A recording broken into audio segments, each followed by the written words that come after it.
오늘 순종으로 완성되는 믿음이라는 제목으로 우리 함께 말씀을 나누도록 하겠습니다.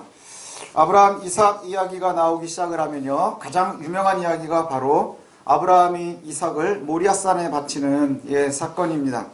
이 사건은 믿지 않는 사람들이 들으면 굉장히 독특한 사건이고요, 좀 황당한 사건이기도 하죠. 제가 학교에서 성경 이야기를 이제 수업 시간에 할 때 한 학생이 한 4년 전에 굉장히 분노한 적이 있어요. 아브라함의 이야기를 했거든요.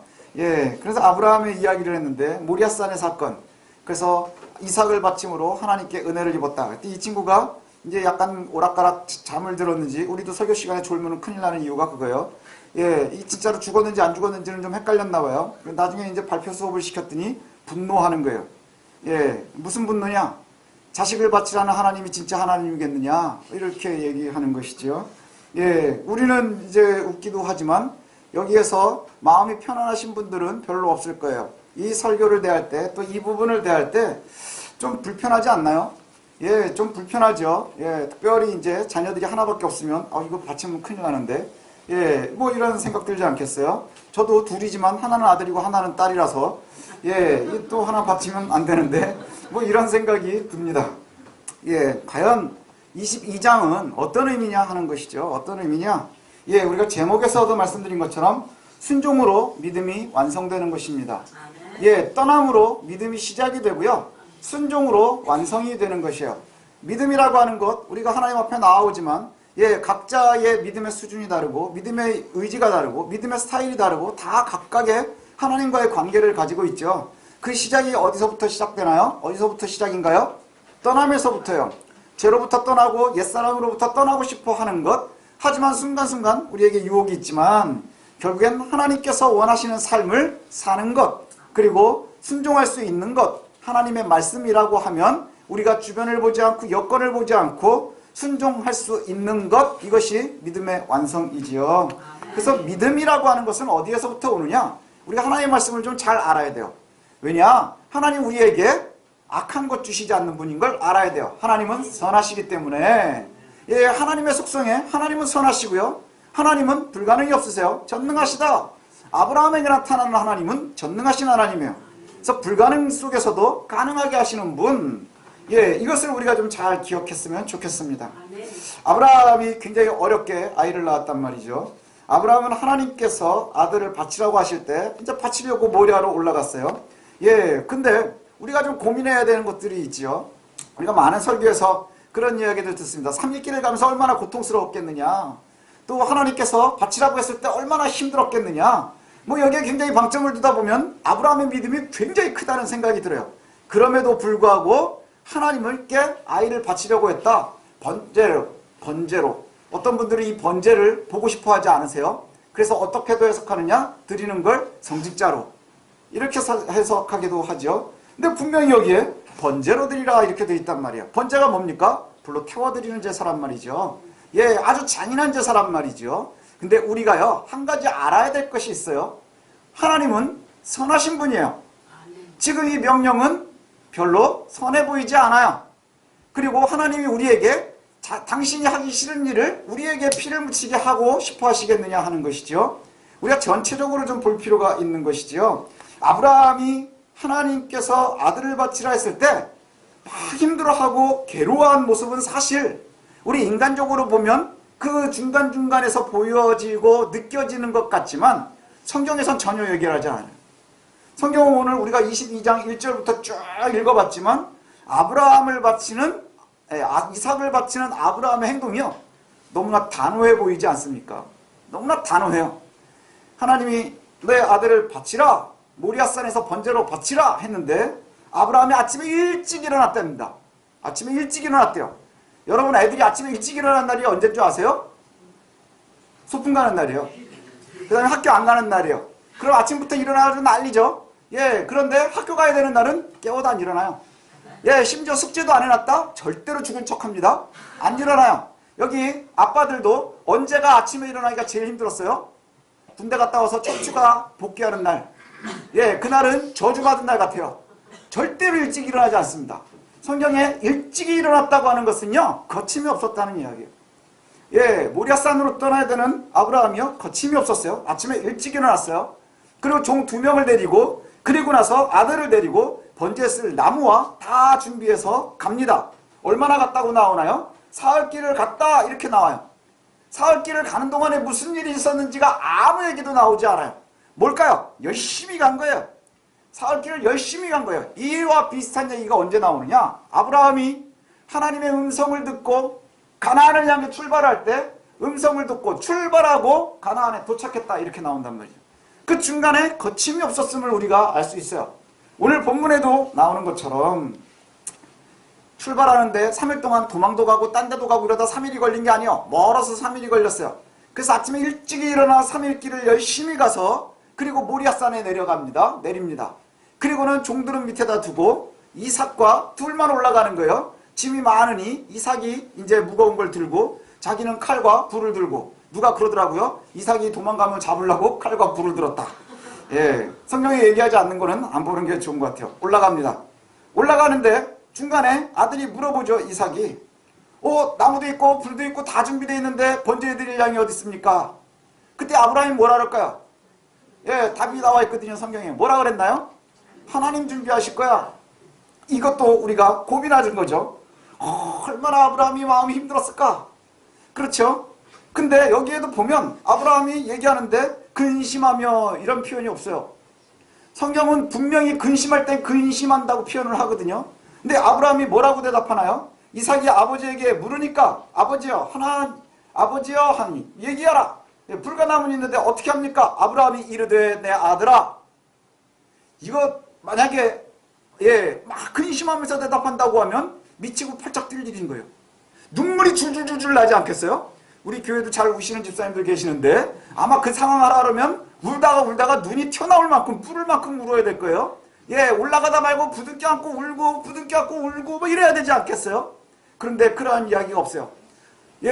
아브라함이 이르되 아들아 하나님이 준비하실 거야. 아마 여기에서도 거침없이 올라가고요. 그리고 나서는 올라가가지고요. 아들하고 같이 제단을 쌓아요.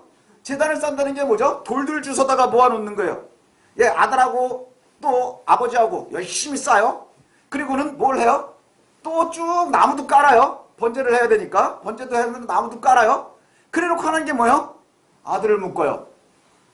그리고 그 위에 뉘워요. 이게 아브라함과 아들의 역할인데 아브라함이 혼자 했느냐는 거예요. 아니요. 제단을 이삭과 같이 쌓았어요. 나무도 같이 깔았어요. 묶는데 가만히 있었대요. 이게 무슨 의미겠느냐 하는 거예요. 여기서 우리가 좀 볼 필요가 있죠. 그리고 나서는 우리가 잘 알고 있는 것처럼 다행히 하나님이 주의 사자를 통해서 아브라함아 내 아들에게 아무 짓도 하지 말라. 내가 나를 얼마나 사랑하는지 내가 알았다. 이게 하나님의 의도예요. 네가 내 말에 순종하느냐? 네가 나를 사랑하느냐? 하는 것이죠. 예수님도 제자들에게 요구한 건 딱 하나예요. 뭐예요? 내가 나를 사랑하느냐예요. 너 얼마큼 나한테 헌금할래? 너 얼마큼 봉사할래? 뭐 이게 아니에요.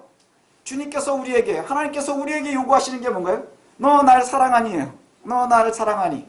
내가 나를 얼만큼 사랑하니?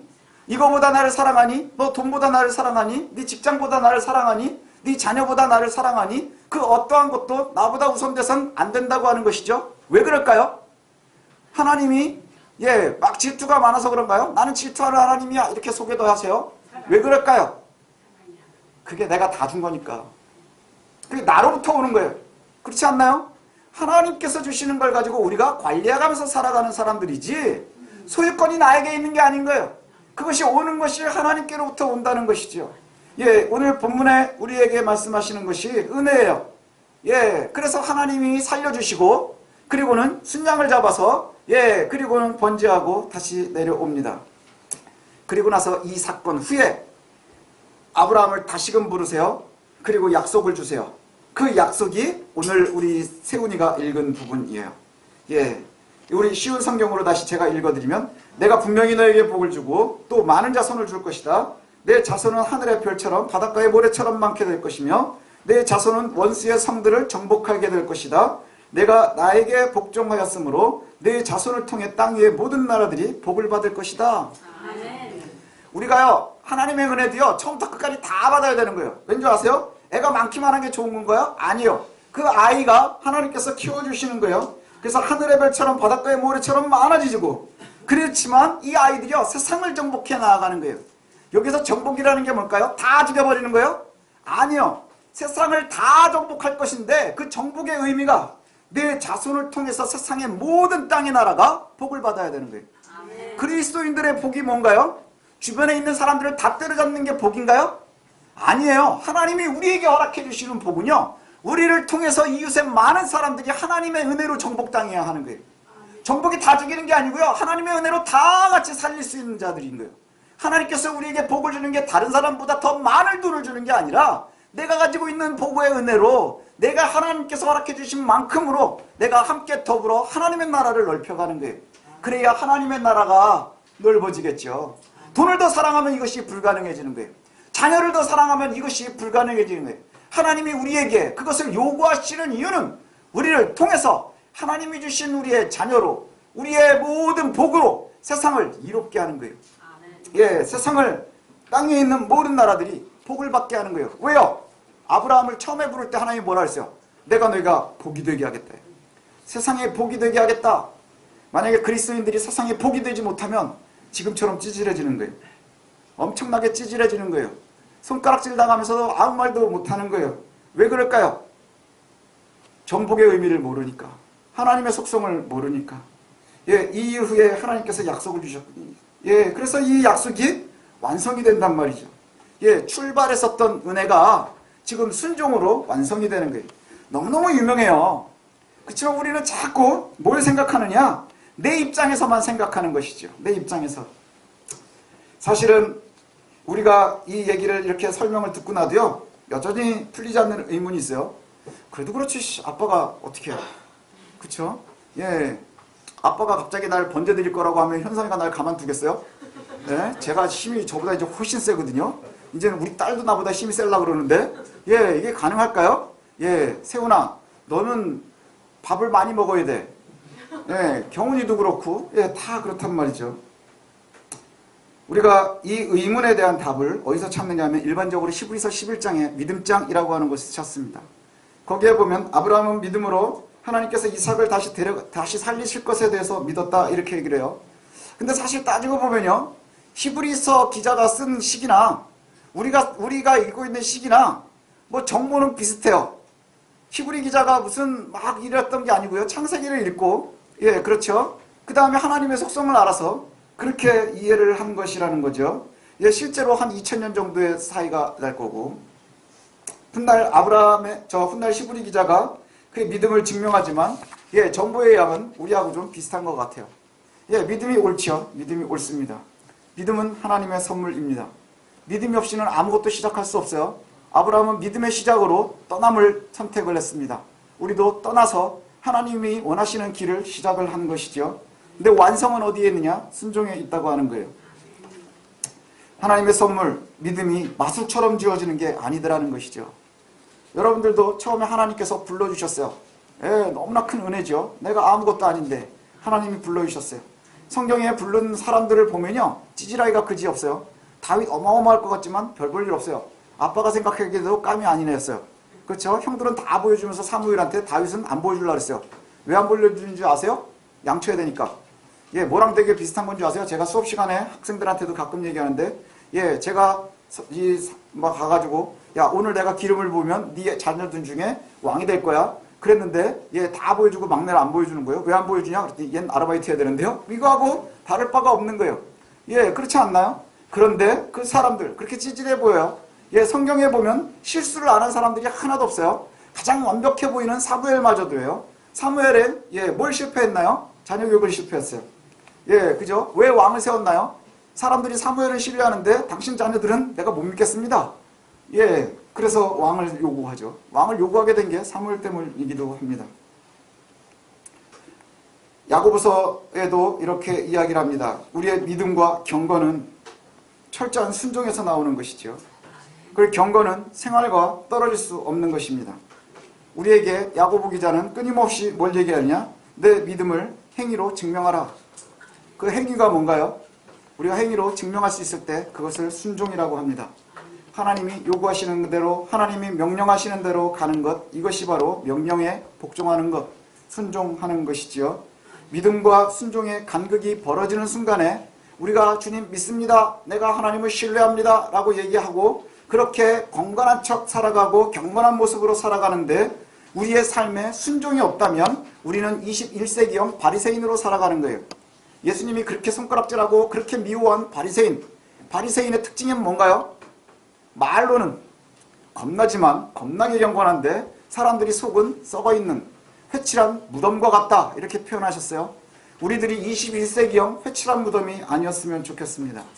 믿음과 순종이 떨어질 때 우리가 머리로 인식하는 것과 우리의 입술로 이야기하는 것과 우리의 손발이 달라질 때 우리는 21세기형 회칠한 무덤이 될 수 있다는 것이죠. 세상에 아무런 영향력도 발휘할 수 없는, 그저 다른 사람들에게 손가락질밖에 당할 수 없는, 그냥 위장하고 있지만 누구나 다 그 속에 시신이 썩어가고 있음을 알고 있는 회칠한 무덤에서 벗어날 수 없다는 거예요.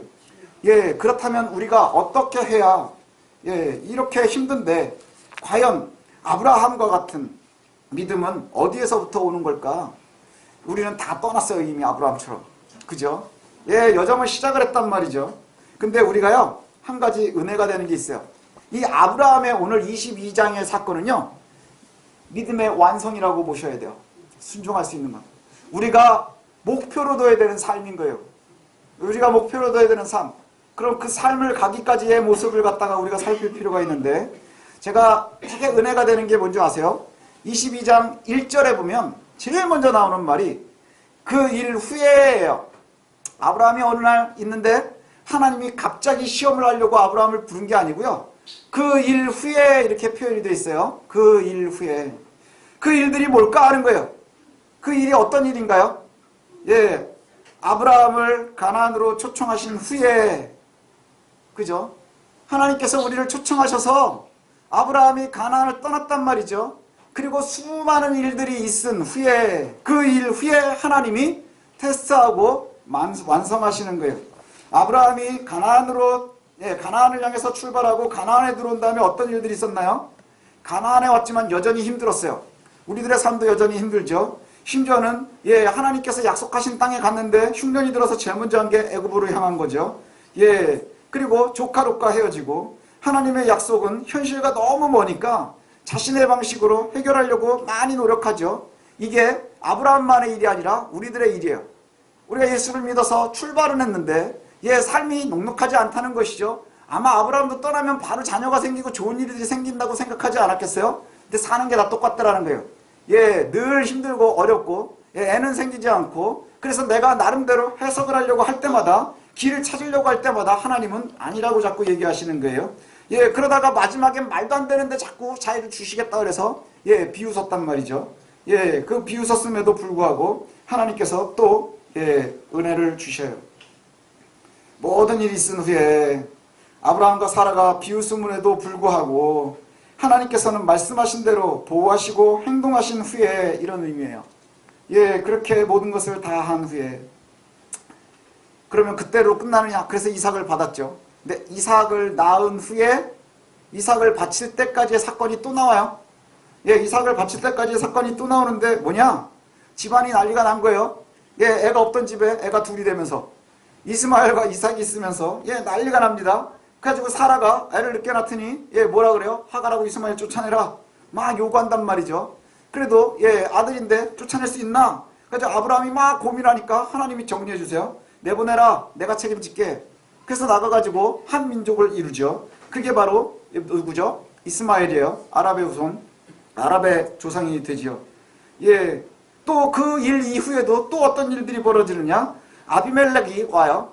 아비멜렉이 와가지고 뭐라고 하냐면 아브라함한테 화친을 요구를 해요. 화친 요구하는 이유가 뭐냐 하면 요 21장을 이제 여러분들 식사하신 후에 보시면 거기에 보면 화친을 요구하는데 이유가 뭐냐? 야, 내가 가만히 보니까 너는 하나님이 함께 하시는 분이야. 그러니까 우리가 서로 화친을 맺어서 서로 침공하지 말자, 이 얘기하는 거예요. 그리고는 서로 화친을 맺어서 또 맹세를 하도록 합니다. 그러니까 그때 가가지고 여태 아무 말도 못하던 아브라함이 뭐라 그러는 줄 아세요? 아비멜렉의 종들이 왜 내 우물을 뺏었냐? 유감을 표해요. 그랬더니 아비멜렉이 미안해, 난 몰랐어, 뭐 이러면서 해석을 하는 장면들이 나와요. 되게 재미있지 않나요? 아비멜렉이라고 하는 사람을 언제 처음 만난 줄 아세요? 아비멜렉은 그랄의 왕을 갖다가 얘기할 때 아비멜렉이라고 하거든요. 아비멜렉을 처음 만난 거는 아브라함이 가나안에서 정착을 못하고 막 돌아다니다가 애굽에 가가지고 아내를 누이라고 한번 속이죠. 그 다음에 그랄의 아비멜렉을 만나고 거기서 또 누이라고 속여요. 두 번 다 아내를 뺏긴단 말이죠. 그때마다 누가 아내를 찾아다 줘요? 하나님이 데려다 줘요, 다시. 그러면서 아비멜렉이 그 사람이래요. 그 사람이란 말이죠. 참 못난 아브라함의 모습들이 많이 나와요. 믿음의 조상 아브라함, 그래가지고 딱 멋있게 출발을 해요. 출발까지만 멋있어요. 출발까지만 멋있고요. 이 실수하는 아브라함들의 모습이 끊임없이 나온단 말이죠. 그래도 가끔 멋은 있어요. 가끔 멋있는 게 언제 멋있나요? 떠나는 모습이 좀 멋있지 않나요? 그리고 조카 롯이 잡혀갔을 때 데리고 오는 모습, 뭐 이 정도? 그리고 돌아오면서 멜기세덱에게 믿음을 고백하는 장면, 뭐 이딴 거 몇 개 빼고는 찌질하기가 그지없어요. 아브라함도 찌질해 보여요. 믿음의 조상이다, 믿음으로 성공했다라고 얘기하는데 우리가 보면 찌질해 보기가 그지없어요. 심지어는 가는 데마다 아내를 누이라고 속여요. 지 아내도 못 지키는데 아들 달라고 자꾸 얘기하는 거예요. 그러면 하나님이 자꾸 왕들의 꿈에 나타나시. 얼마나 하나님이 힘드셨겠어요. 그죠? 바로의 꿈에도 나타나야 되고 아비멜렉의 꿈에도 나타나야 되고, 야 임마 여기는 큰일 난다, 건들지 마라, 돌려보내라. 그럼 그냥 돌려보내나요? 잘못했으니까 뭐 또 같이 보내고, 그래도 또 뭐 조금씩 더 받기도 하고. 찌질하기가 그지없어요. 그닥 멋있어 보이지가 않아요. 그리고 가정 안에서도 여러 가지 어려움이 있을 때 잘 해결을 못해요. 잘 해결을 못해요. 그죠? 하갈과 사라 사이에서 분쟁이 있을 때, 이삭과 이스마엘 사이에서 분쟁이 있을 때도 해석을 잘 못해요. 어떻게 해야 되지? 그때마다 하나님이 알려주시는 거예요. 이스마엘도 내가 책임질 테니까 걱정하지 말고 내보내라. 왜냐? 내가 약속했잖아. 이삭이라고. 이삭이니까. 그렇게 하나님께서 허락하셔요. 이 찌질함이요, 저랑 좀 비슷한 것 같아요. 제가 말씀을 준비하면서 그런 생각을 했거든요. 야, 우리가 뭐 겉으로 보면 잘 사는 것 같지만 저희 아내도 알고 저희 애들도 알고 저희 어머니도 알아요. 야, 세상 찌질하거든요, 제가. 멋있는 척하고 싶지만 그 찌질함은 숨길 수가 없어요. 누가 아느냐? 하늘이 알고 제가 알거든요. 그 다음에 우리 아내도 알고. 근데 그럼에도 불구하고 하나님께서는 언약의 결과물들을 주시는 거예요. 때가 되니까 주시는 거예요. 때가 되니까 이삭을 허락하셨어요. 이삭은 언약의 결과물입니다. 그다음 멋있어 보이지 않는 아브라함과 사라 부부에게도 하나님께서는 언약을 실천하셨고 행동하셨다고 하는 것이지요. 이삭은 하나님의 은혜의 산물입니다. 이삭을 받은 후에도 결국에는 아브라함의 삶은요, 그닥 멋있어 보이지는 않아요. 멋있어 보이지 않아요. 가정에 굉장히 어려움이 있고, 그 다음에 아비멜렉이 화청을 청하고 뭐 이러는 모습들. 그런데 이 모든 일들 후에 이렇게 나오는 거예요. 지금까지 얘기했었던 그 찌질한 아브라함의 모습, 그 일 후에 하나님이 아브라함을 시험하시려고 그를 부르시되, 하나님께서요, 우리에게 주시는 말씀 중에 여러분 제일 좋아하시는 말씀 있죠. 하나님께서 피할 길을 주시고 우리가 감당할 수 있는 것만 허락하신다. 그죠? 하나님께서 우리에게 감당할 수 있는 것만 허락하시고 아니면 피할 길을 주시는 거예요. 이렇게 저 시험을 하신다는 건 뭐예요? 이제 비로소 아브라함이 감당할 수 있겠구나. 그렇지 않나요? 이제 비로소 감당할 수 있겠구나. 이제 비로소 순종할 수 있겠구나. 그 이전까지의 모습들은 순종이 아니었거든요. 그죠? 순종이 아니었어요. 내가 생각하는 내 길을 자꾸 찾아다니는 거예요. 그런 모습이 있었지만 그 모든 일 후에, 그 일 후에 하나님께서 이제 테스트 하시려고 하는 거예요. 그 순종을 확인하고 싶어 하시는 거죠. 아브라함이 이제 비로소 하나님을 철저하게 신뢰하기 시작한 거예요. 상황이나 여건이 아니라 처지가 아니라 나를 정확하게 알게 됐고요. 하나님을 정확하게 알게 된 거예요. 이제 아브라함이 철저하게 하나님을 신뢰해요. 그렇게 보면 이 22장이 얼마나 은혜가 되는지 몰라요. 하나님께서 아브라함에게 이삭을 바치라 이야기하니까 모리아산까지 가라 하는데, 순종이 믿음을 증명하는 것이죠. 믿고 순종하는 아브라함의 모습, 이전에는 찾아볼 수 없는 모습, 확신에 차 있는 모습, 이것을 우리가 봐야 하는 거예요. 아침에 일찍이 일어나는 아브라함, 열심히 장작을 준비하는 아브라함, 그리고 나서 거침없이 3일길을 가는 아브라함. 근데 그 아브라함의 믿음의 고백이 어디에서 나오는 줄 아십니까? 모리아산에 도착해서 종들에게 이렇게 얘기해요. 야, 니네들은 여기서 기다리라. 내가 아들과 올라가서 빨리 하나님께 예배하고 우리가 내려올게예요. 우리가 내려올게. 둘이 올라가서 우리가 되려면 몇이 내려와야 되나요? 둘이 다 내려와야 하는 거예요. 아브라함은 이미 하나님의 속성을 정확하게 알고 있는 거예요. 순종하지 못할 이유가 없는 거예요. 이전까지 내 길을 잘 찾아봤지만 결국은 하나님이 하나님의 방법으로 우리에게 복을 주시는 거예요. 그리고 하나님께서 우리를 이끌어 가시는 거예요. 그래서 결국엔 올라갑니다. 열심히 몰려 예배하려고. 누구와? 아버지와 아들이. 얼마나 멋있습니까? 그런데 이삭이 묻습니다. 예, 양은 어디 있나요? 아브라함이 뭐라 그러죠? 하나님이 준비하실 거야. 이게 거짓말이었다면, 이삭을 속이는 거짓말이어야 했다면 얼마나 힘들었었겠느냐 하는 거예요. 그러나 여기에서 이제 느껴지는 것은 뭐예요? 아브라함의 거침없는 대답이에요. 하나님이 준비하실 거야. 하나님이 순양을 준비하실 거야. 이것은 거침이 없는 이야기예요. 그리고 끊임없이 올라갑니다. 그리고 이 믿음의 고백이, 그리고 이 믿음의 실현의 성장이 이삭에게까지 연결이 되는 거예요. 제단을 쌓는 이삭이요, 바보가 아닌 이상, 그렇죠? 바보가 아닌 이상 장작을 메고 올라가는데, 그리고 이런 일이 아주 없었던 것도 아니고, 예, 가나안 지역에서는 인신제사가 이미 있었어요. 예, 사람을 번제로 드리는 제사들이 있었단 말이죠. 그런데 아버지가 아무도 없는데 자기로 올라간다? 자기는 칼만 들고 나는 힘들게 하고, 그런데 거기서 장작을 쌓겠느냐? 아니요. 이삭도 아브라함과 동일한 믿음을 갖고 있는 거예요. 어떤 믿음을요? 하나님이 준비하실 것. 하나님이 준비하실 것.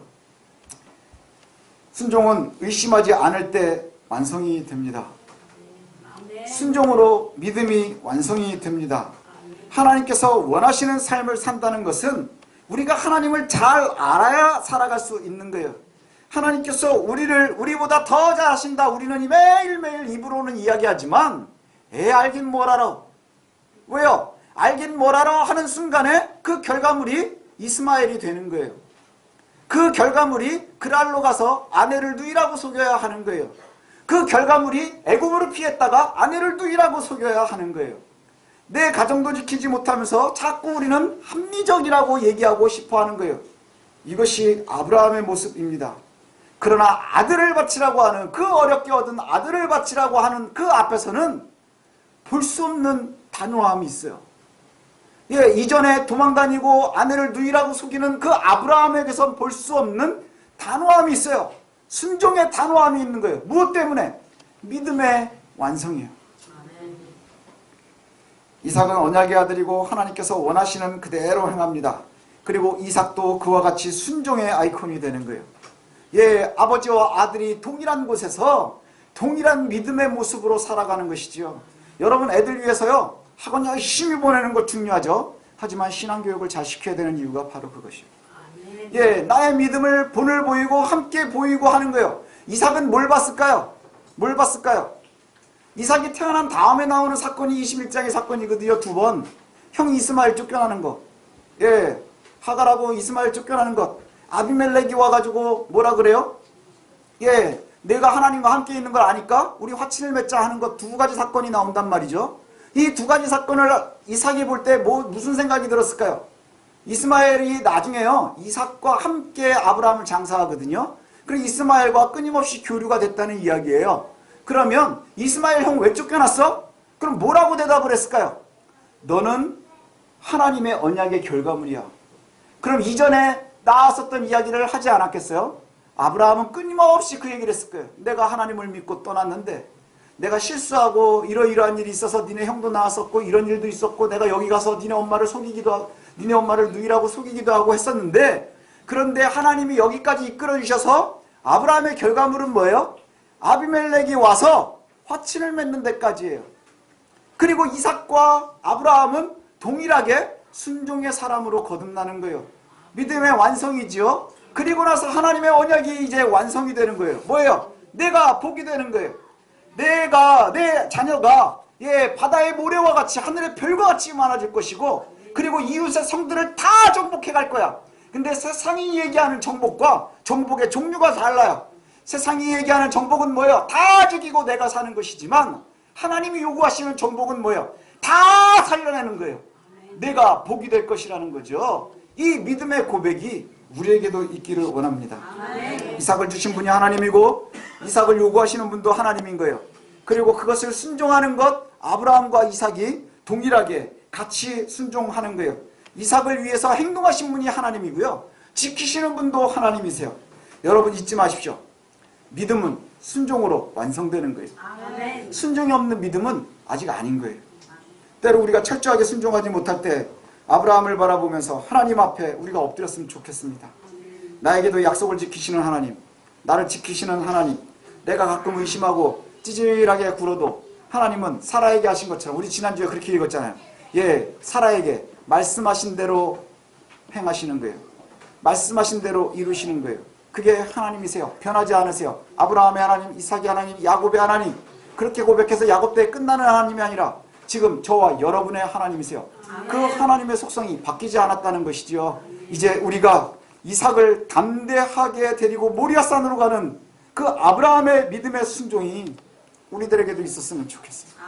예, 그것을 향해서 우리가 나아갈 수 있었으면 좋겠어요. 근데 그냥 주어지겠느냐 하는 것이죠. 아니, 아브라함은 오랜 세월 넘어지고 힘들고 하지만 하나님께서 주시는 은혜, 거기서 떠나지 않은 것이죠. 예, 저와 여러분들이 그런 은혜 가운데 있기를 소원합니다. 아브라함처럼 순종할 수 있는 믿음 하나님 우리에게 허락하여 주옵소서. 그래서 우리가 세상을 다 정복하는 것, 그것이 복임을 우리가 압니다. 내 자녀들이, 내가 세상을 정복하게 하옵소서. 예, 하나님의 방법으로 정복하게 하옵소서. 이것이 우리들의 기도의 제목이 되어야 되겠고, 우리의 순종의 이유가 되어야 되겠고, 하나님 주시는 복이 뭔지를 알고 받아야 하는 거예요. 그냥 부자 되게 해주세요. 아니요, 아브라함은 떠나기 전에 이미 부자였어요. 예, 아브라함은 떠나기 전에 이미 부자였고요. 그 다음에 아버지 데라는 우상 만드는 사람이라고 했었죠. 갈대아 우르라는 곳은 우상이 아주 판을 치는 곳이에요. 거기서 아마 돈도 많았을 거예요. 그리고 우상을 만들려고 하면 그 가정 집안은요, 이미 굉장히 좋은 집안이었을 거예요. 그러나 그 모든 것을 이미 다 가지고 있었는데 하나님이 더 줄 수 있는 복이 뭐예요? 우리가 요구하는 복, 그저 부자가 되고 애들이 공부 잘하고 좋은 대학 가는 거가 복이라고 하면 하나님의 길이 없어요. 하나님, 우리가 뭐 따라다닐 이유가 없어요. 이미 아브라함은 갖고 있었어요. 그러나 하나님께서 주시는 복이 뭐예요? 너의 자녀가 세상을 정복해서 모든 세상으로 하여금 살아나게 할 거예요. 살아나게 할 것. 그래서 이 복을 저와 여러분들이 받아 누릴 수 있었으면 좋겠습니다. 우리 한 번 더 성경을 읽고 마무리했으면 좋겠거든요. 우리 세훈이가 읽었었던 곳이거든요. 예, 22장 17절과 18절 말씀을 다 같이 읽고 말씀을 마치도록 하겠습니다. 예, 창세기 22장 17절과 18절 말씀입니다. 읽겠습니다. 시작. 내가 내게 큰 복을 주고 내 씨가 크게 번성하여 하늘의 별과 같고 바닷가의 모래와 같게 하리니 내 씨가 그 대적의 성문을 차지하리라. 또 내 씨로 말미암아 천하 만민이 복을 받으리니 이는 내가 나의 말을 준행하였음이라 하셨다 하니라. 아멘.